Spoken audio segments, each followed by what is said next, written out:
Viagens de Gulliver, Jonathan Swift, capítulo 5.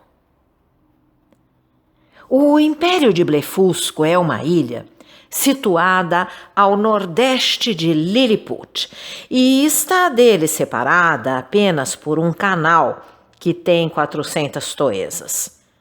Nunca ouvira, e como corria o boato do projetado desembarque, tomei as máximas cautelas para não aparecer desse lado, receoso de que fosse descoberto por algum navio do inimigo. Dei parte ao imperador de um projeto que elaborara havia pouco tempo para me tornar senhor de toda a frota inimiga que, segundo o relatório daqueles que haviam sido mandados em reconhecimento, estava no porto, pronta a fazer-se de vela ao primeiro vento favorável. Consultei os mais experimentados marinheiros para que soubessem qual a profundidade do canal e disseram-me que ao centro, na maré cheia, tinha de profundidade 70 glumgluffs, que equivalem a 6 pés de medida europeia, pouco mais ou menos. E em outros pontos, 50 glumgluffs, o máximo. Encaminhei-me secretamente para a costa nordeste, fronteira a Blefusco, e, deitando-me de trás de uma colina, assestei o óculo e vi a frota inimiga, que era constituída de 50 navios de guerra e um avultado número de transportes. Afastando-me em seguida, dei ordem para fabricarem grande quantidade de cabos, o mais fortes possível, com barras de ferro. Os cabos deviam ser pouco mais ou menos da grossura de um cordel dobrado e as barras do comprimento e grossura de uma agulha de fazer meia.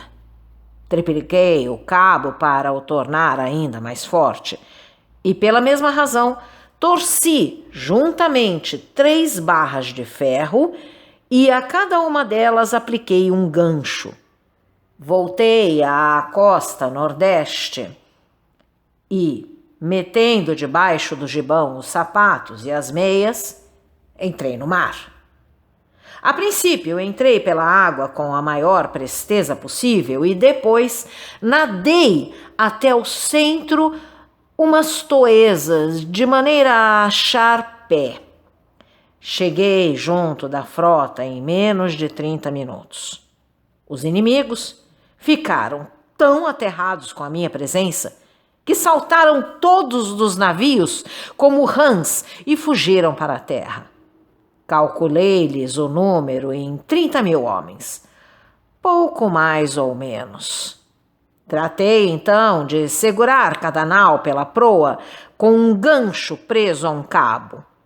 Enquanto andava nessa faina, o inimigo deu uma descarga de milhares de flechas, muitas das quais me atingiram na cara e nas mãos e que, além da excessiva dor que me produziram, deveras embaraçaram a minha tarefa. O que me dava mais cuidado eram os olhos, que ficariam infalivelmente perdidos se me não lembrasse logo de um expediente. Em uma das algibeiras tinha uns óculos. Tirei-os e coloquei-os o mais depressa que pude. Armado com este elmo de novo gênero, continuei o meu trabalho, não fazendo caso da contínua granizada de flechas que caía em cima de mim.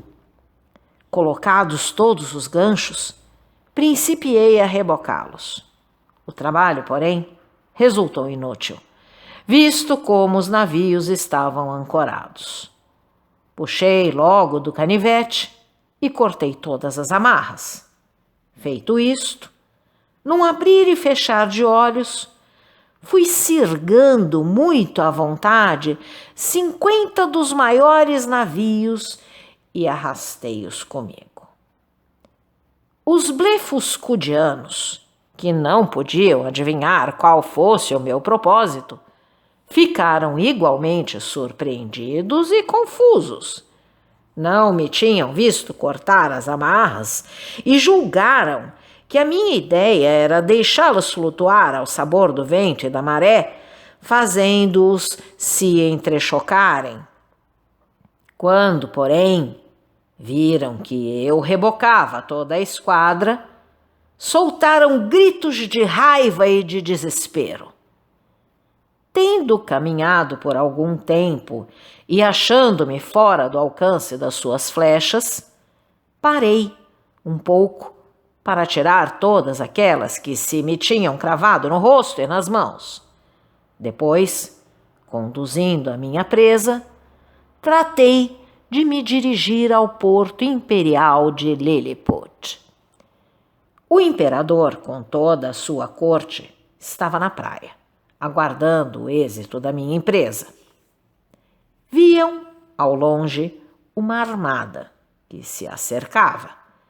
Como, porém, a água me dava pelo pescoço, não notaram que era eu quem a conduzia até eles. O imperador julgava que eu tinha perecido e que a esquadra inimiga se aproximava para operar o desembarque. Os seus temores, porém, em breve foram dissipados, porque, tendo encontrado o pé, viu-me à frente de todas as naus e ouvira-me gritar com toda a força dos meus pulmões: "Viva o muito poderoso imperador de Lilliput!" Assim que cheguei à terra, este soberano elogiou-me infinitamente e logo em seguida me fez Nardak, que é o mais honroso título honorífico existente entre eles. Sua Majestade pediu-me que lhe satisfizesse o desejo de se assenhorear dos outros navios inimigos e de os conduzir aos seus portos. A ambição desse príncipe ficava satisfeita com a posse de todo o império de Blefusco para o reduzir à província do seu império e fazê-la governar por um vice-rei. Mandou matar todos os exilados partidários da extremidade mais grossa e constranger os seus povos a quebrarem os ovos pela extremidade mais delgada, o que o faria chegar à monarquia universal. Tratei de dissuadi-lo dessa ideia, baseando-me em razões políticas e justiceiras, e neguei-me energicamente a tornar-me instrumento para oprimir a liberdade de um povo livre, nobre e corajoso. Quando foi apresentado este assunto ao conselho, a parte mais sensata apoiou o meu parecer. Esta declaração franca e desassombrada era tão oposta aos projetos e à política de Sua Majestade Imperial que era difícil obter perdão para mim. Falaram a este respeito no conselho de uma forma muito artificiosa e os meus inimigos secretos valeram-se disso para me perder. É bem certo que os mais importantes serviços prestados aos soberanos são depressa esquecidos, quando seguidos de uma recusa em os auxiliar cegamente em suas paixões. Perto de 3 semanas depois da minha memorável expedição, chegou, de Blefusco, uma solene embaixada, trazendo propostas de paz. O tratado em breve ficou concluído em condições deveras vantajosas para o imperador de Lilliput. A embaixada era constituída por 6 fidalgos, com uma comitiva de 500 pessoas, e pode dizer-se, sem exagero, que a sua entrada correspondeu à grandeza de seu amo e à importância da negociação. Depois de feito o tratado, Suas Excelências, Tendo sabido secretamente os bons serviços que prestara ao país, pelo modo por que falei ao imperador, fizeram-me uma cerimoniosa visita.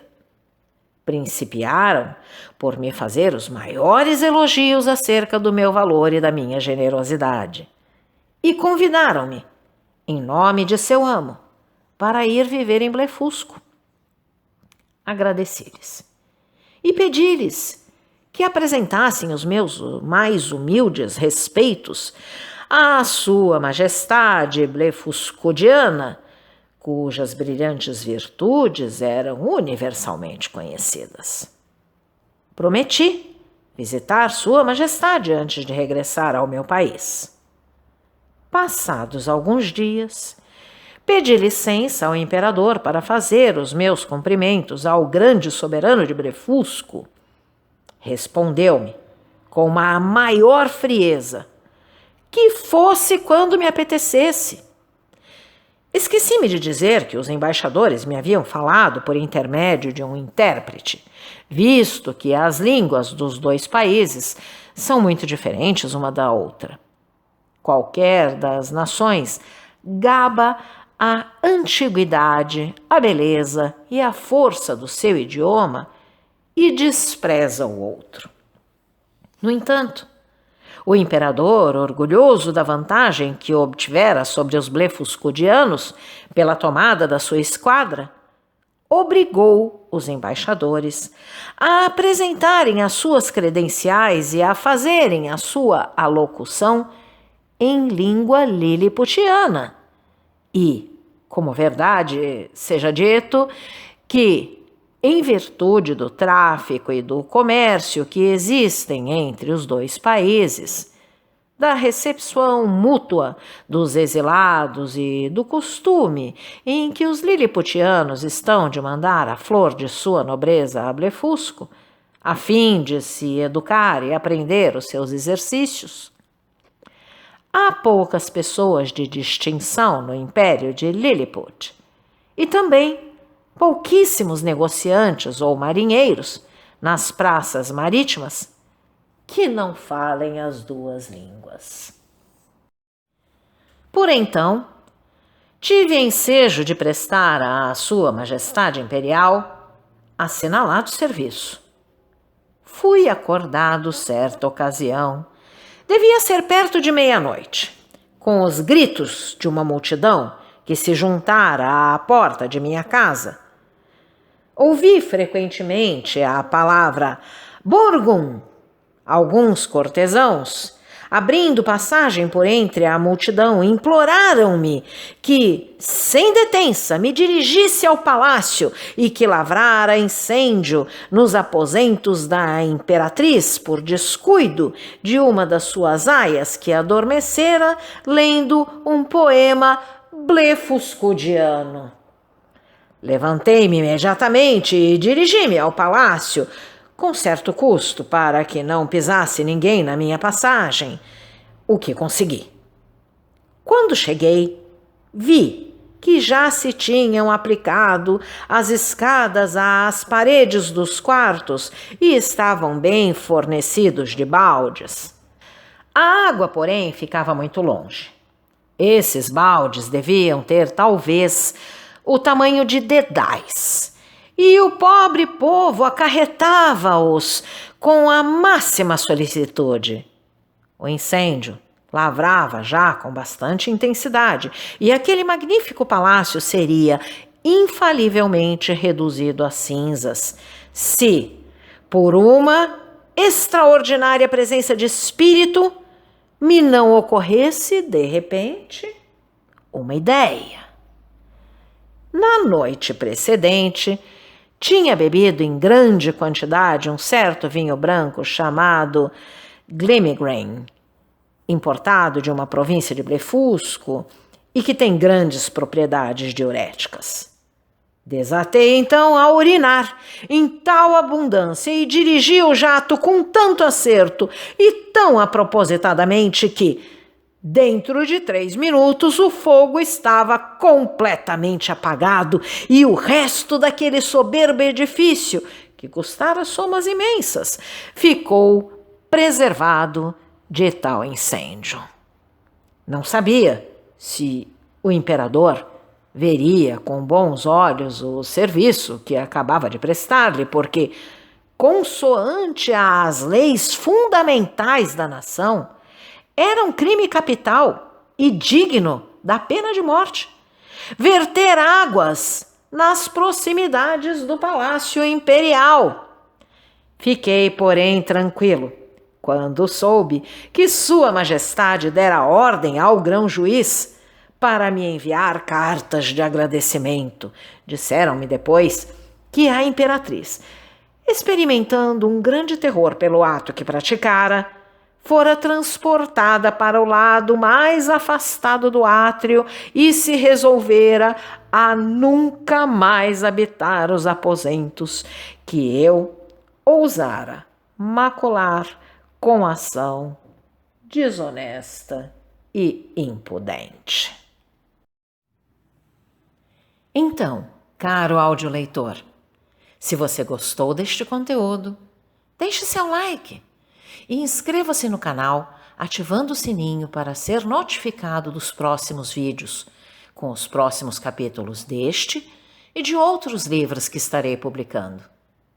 Um grande abraço e até a próxima!